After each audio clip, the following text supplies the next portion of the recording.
In today's video, I'm going to be doing a companion video to my Reader's Guide to Angela Carter. I'm going to be ranking Angela Carter's novels.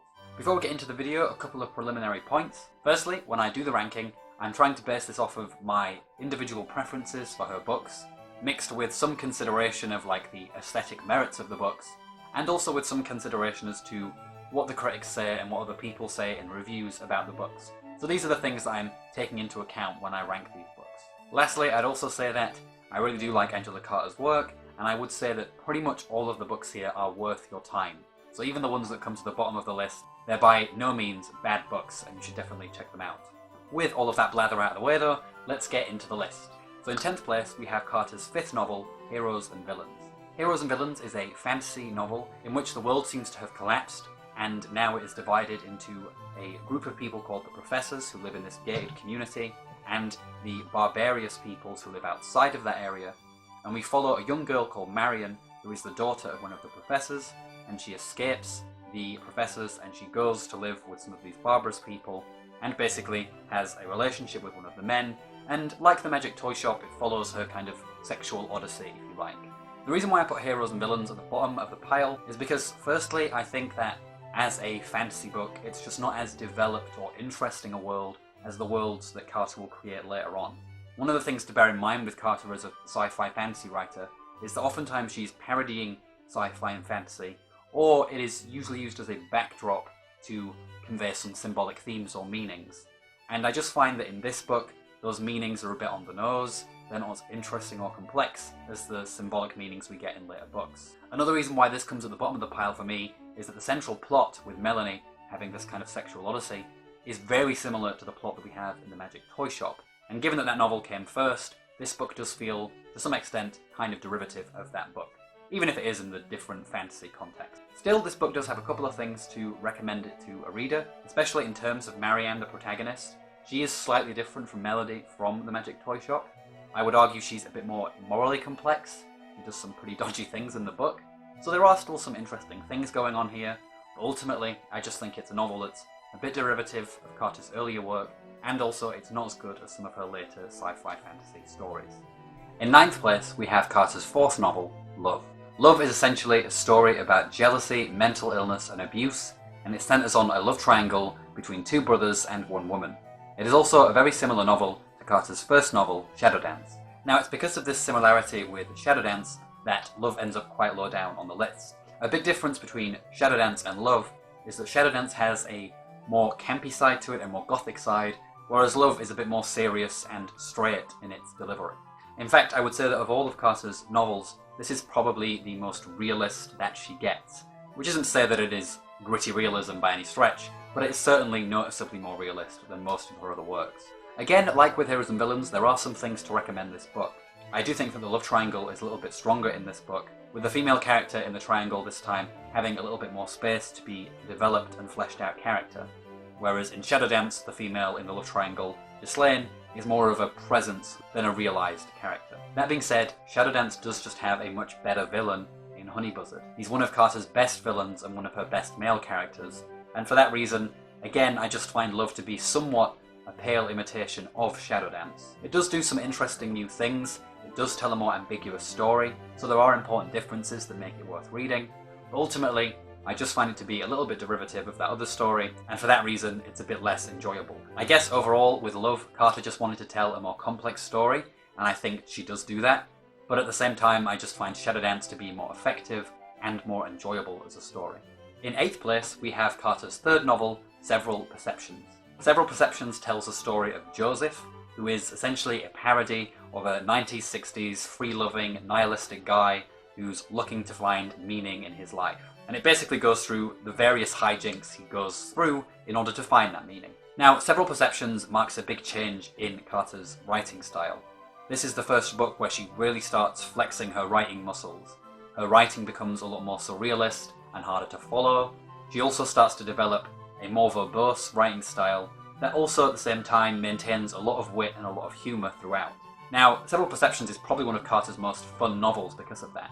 Yes, there are some dark themes, but the wit and the humour and the kind of absurdism that's going on with the writing just makes for a very funny novel at times. Now, because of that obtuse writing style, it can be a bit harder to read, and you do have to really focus sometimes to understand what's going on.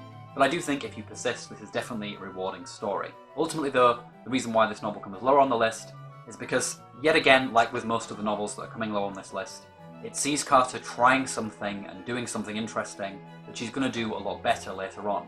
The kind of fun, witty writing style and the absurdism is something she's going to perfect in stories like Desire Machines, Nights at the Circus, and Wise Children.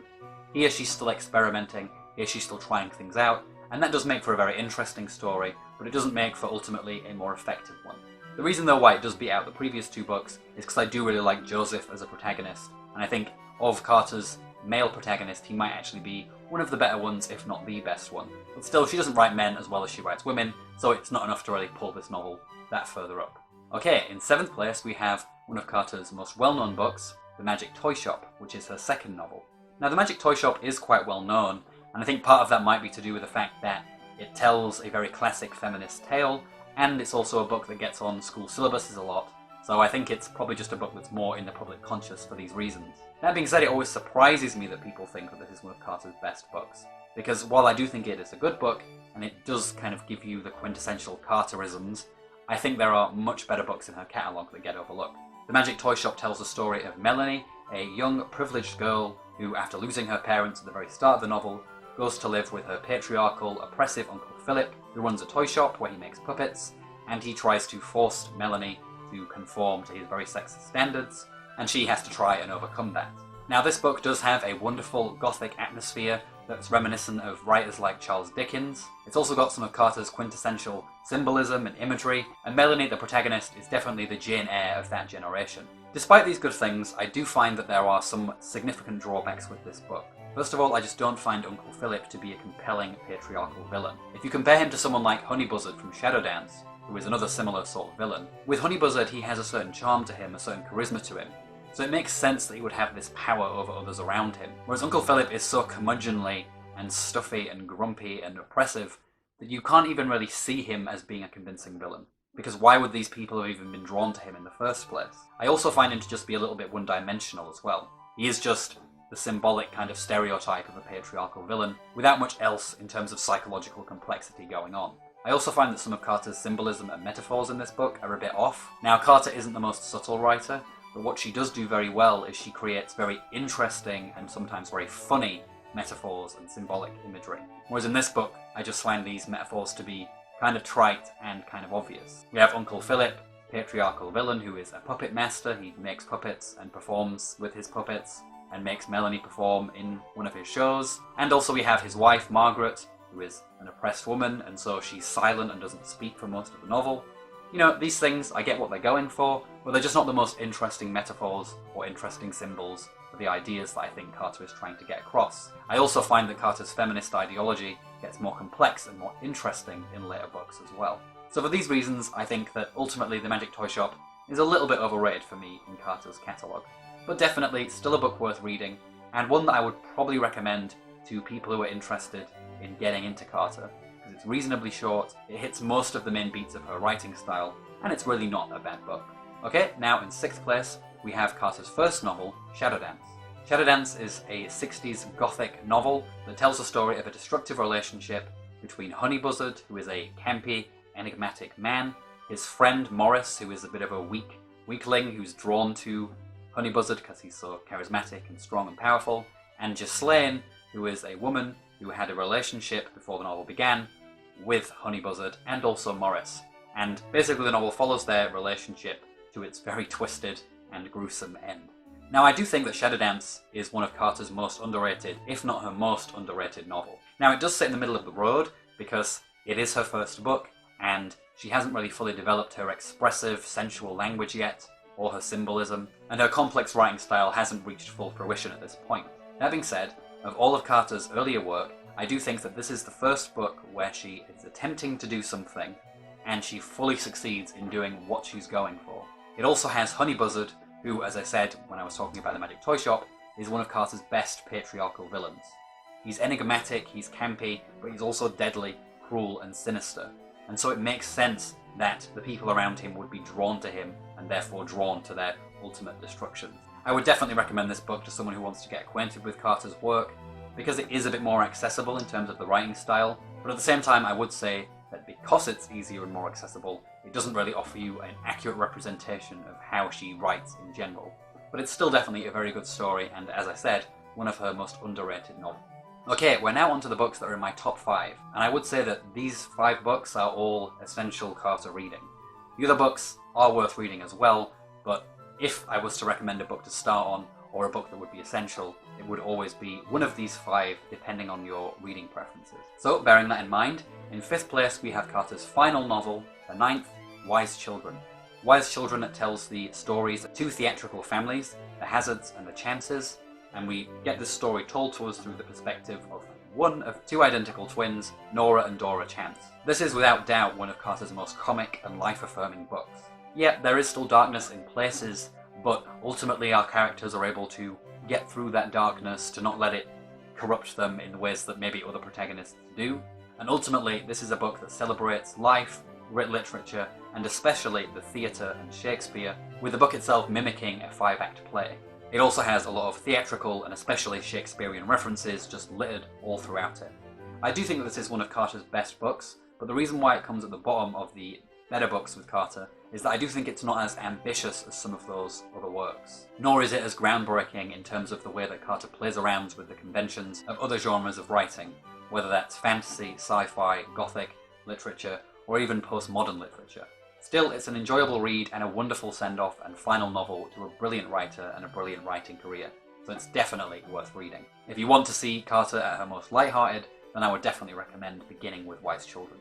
In 4th place, we have Carter's 7th novel, The Passion of New Eve. Now, if Wise Children is meant to be Carter's most life-affirming work, The Passion of New Eve shows a more radical and dark side to Carter and her work. That's not to say that this book is a horror, but just that the sexual themes that it touches on and the general setup of the book, the dystopian setup, are just incredibly dark, and some of the sexual stuff actually reminds me of the work of the Marquis de Sade, which is no surprise because Carter was actually a fan of the Marquis de Sade and inspired by his works. The Passion of New Eve is a dystopian novel in which the world has fractured into different identity groups that are now all warring against each other. In this world we follow the protagonist, who is called Evelyn, and he, in the novel, is captured by a group of Amazonian tribal women who worship this mother god-like figure who has loads of breasts sewn onto her, and she's this huge giant, and she's called Mother, and Mother decides that Evelyn will become a woman and forces Evelyn to go through a sex change and become Eve, and the story then goes on to tell us about Eve's odyssey, if you like, her story, and her discovering what it is to be a man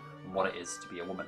What makes The Passion of New Eve such an interesting book, and also a very relevant book, is the way that it melds classical feminism with more modern ideas about gender theory and kind of bringing in this new debate within feminism. You can also see Carter almost stereotyping some of the traditional feminist ideas. You know, the idea of the sisterhood all worshipping the mother goddess is something she's parodying with the Amazonians who capture Evelyn. We also have her parodying traditional male patriarchy with Zero, who is a cult leader who has basically a harem of women that he treats like, well, read it to believe it, it's quite extreme. You know, we have this parody of these classic matriarchal and patriarchal societies, and it's so impressive that this is a book that's doing this sort of stuff, because it was published in the 70s, and this kind of stuff is just so relevant to so many of the discussions that people have when it comes to feminism today, when it comes to gender theory today. Carter's writing is also at its most symbolic and complex in this book. In fact, some people who are critical of this book say she actually verges on self-parody at this point.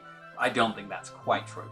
The only thing though that does keep the book back from being one of the top 3 books is that I do find that the plot of the story itself is a bit lacking. There are lots of interesting ideas with this identity politics dystopia that she sets up, but she doesn't really get into that all that much. It's very much a backdrop rather than something that's more present in the book, which is a shame because I think that would have made for a more interesting story to have got into that stuff a little bit more. I also find that there are many plot devices in the story that do rely on things like coincidences, and these coincidences are just a little bit too far-fetched, even in an absurdist book, and this sometimes does make it hard for you to, suspend your disbelief. That being said, it is a fascinating book. It's got loads of interesting ideas, like I say, about feminism, about men, about women, about gender, so there's a lot to unpack and a lot to analyze and dig into and all that kind of stuff. So if you do enjoy those kinds of symbolic books with a lot of meat to them, then this is definitely a book to read. But I do think as a story, does lack a little bit in terms of its plot, which is a little bit far-fetched at best. In third place, we have Carter's sixth novel, The Infernal Design Machines of Dr. Hoffman. The Infernal Design Machines of Dr. Hoffman tells a story of Desiderio, who is a government official who has been tasked with destroying these reality-distorting machines, which are basically causing everyone's desires to be manifested in reality. And he's been tasked with a quest to destroy these machines, as well as the evil professor who created them, Dr. Hoffman.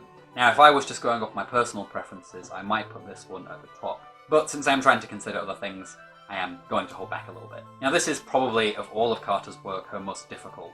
It's one of her longer books, the writing style is very convoluted, and because you have machines that are distorting reality, you know, it's really hard to understand sometimes what's going on. And I think in a lot of ways with this book, Carter is parodying not only sci-fi tropes and fantasy tropes, but she's also parodying postmodern writing, and so there's a lot of very complex language going on, and so it can be really hard to get through this book, especially on the first read. That being said, Carter does keep the novel exciting with some very hilarious situations that the characters find themselves in, as well as some pretty dark ones too. And I think once you recognise that Carter is doing this convoluted writing style with purpose, it's not just for the sake of it, and she's also still managing to be quite funny and witty, once you get used to this writing style, actually it becomes hilarious, it becomes much easier to read, and because it is so difficult, it's the kind of book that requires you to read it more than once, which I think is always a good thing about a book, when it's the kind of book that invites a reread. If you like a bit of darkness, if you like a bit of perversity in your books, then this is definitely the Carter book for you. Now, the only reason why I did to keep this book back is because I do actually think that while the ambition is there, while the craziness is there, and the writing is just wonderful, the actual story itself, like with Passion of New Eve, some of the plot points are a bit ridiculous, and also I didn't really find myself drawn to any of the characters in this book. At least not in the way that I'm drawn to characters in Carter's other books. I think the reason for this is because of that obtuse writing style that Carter engages with here. It does sort of put you at a distance to the characters, and Carter does write in a very dispassionate voice in the book, and so you don't really feel as involved in the story as you do in her very, very best work. That being said though, still a great novel, still ambitious, still over the top, so you should definitely check this one out. In second place, we have Carter's take on classic fairy tales, The Bloody Chamber. In The Bloody Chamber, Carter takes classic fairy tales like Puss in Boots, Snow White, Beauty and the Beast, Little Red Riding Hood, and many more, and brings out the latent sexual and gothic content of these stories. The Bloody Chamber is probably Carter's least humorous work, but it's also got some of her most rich, symbolic, and sensual writing. Carter does a really good job of extracting the sexual undertones and symbolism in classic stories like Little Red Riding Hood and Beauty and the Beast, and in the case of these two stories, she even gives a couple of different stories, or takes on these stories, so she can explore different dimensions of them as well. The title story is probably the best, and it actually takes inspiration not only from Bluebeard, but the Marquis de Sade, with the female protagonist in the story being married off to a French noble who is very Sadean in his manner, in the things that he has at his castle. Another personal favourite of mine is The Earl King, which is the story of a young woman who falls in love with the Earl King, who is basically this preacher man that lives in the forest, and he seduces women, brings them to his hut, and turns them into birds and keeps them in cages. Although the symbolism there might be a little bit obvious, I do really love the story, and it's very unexpectedly tragic. It is worth pointing out though, before I move on, that not everything in this collection is dark and depressing. Puss in Boots is just a hilarious romp of a comedy and a really nice light spot in the collection overall. Carter does find the time to flex her writing muscles enough, and you get enough variation across these short stories to keep them interesting. Ultimately then, with The Bloody Chamber, every story pretty much is on point. They're sharp, they're funny, they're dark, they're sexual, they're perverse, and always interesting. If, like me, you came across this book when you were in school and you didn't like it so much back then, I definitely recommend giving this a reread, because I think, being a little bit older, I can appreciate so much more the stories in The Bloody Chamber. And now we're on to number one, the book that I consider to be Carter's best novel. That is her 8th book, Nights at the Circus. Now this story has all of the elements of Carter's best work and combines them to tell her best story. It's got the theatrical fun of Wise Children, the sharp wit and absurdism of Several Perceptions, the forward-thinking feminism and gender theory of The Passion of New Eve, and of course the symbolism and magical realism and all that kind of stuff that just goes hand in hand with Carter's work in general. Without doubt, if I was to recommend a book which perfectly captures all of the dynamics of Carter's writing, then I think Nights at the Circus would have to be that book. Not only do all the best elements of her writing style come together in this book, but I also think she gives us some of her best characters in this book across the board. The protagonist, Feathers, a giant woman who is a trapeze artist who has wings, is just a wonderful, absurd, and larger-than-life character. Even though she does have this fantastical element to her with these wings, she actually comes across as one of the more real and grounded characters. She's the kind of protagonist that's just a joy to follow. You enjoy her whenever she comes into a scene, she steals every scene that she's in, but at the same time, she actually doesn't dominate to a point where the other side characters are sidelined or feel just kind of inferior. The way that the book is structured is so that in the first part of the novel, we get Feathers telling her life story, which is where you really get to see this larger-than-life character. And then in the second part of the book, we actually start to focus less on Feathers, and instead we focus on the various people who work at the circus, so that all of them get their chances to shine in the book. Carter dedicates a lot of time to telling us the backstories of these circus members. Whether they are comical or tragic, they're always interesting and entertaining to read. I guess you could say that if this book is lacking anything with Carter's writing, it is the more dark side to her writing. But that being said, it does have a very consistent and wonderful atmosphere. It's a bit like the Magic Toyshop in that it does kind of evoke this Dickensian feel to it, but where the Magic Toyshop has a more gritty and dark feel, the Nights at the Circus is much more glamorous and light and kind of seedy at times. It's a book that recognises that the world is a dark and sometimes scary place, but is always able to find joy and strength and power within that darkness. And because it does this, because it combines lightness and darkness and comedy and tragedy, and also just has an ensemble of fantastic characters, it just has to be, for me, Carter's best and most impressive book. Okay, so that's my ranking of Angela Carter's major works. Please let me know in the comments what you think of this ranking. If you're familiar with a lot of Carter's work, how would you rank them? If you haven't read them all but you've read some, how would you rank the ones that you have read? And also let me know if you disagree with any of the things I've said about the books. I look forward to having discussions with you all in the comments. Also, don't forget to like this video if you enjoyed it, and subscribe to my channel for updates for new videos. I post new videos every Monday at 4 PM. But that's it for me now, so take care everyone, and I'll see you all next time.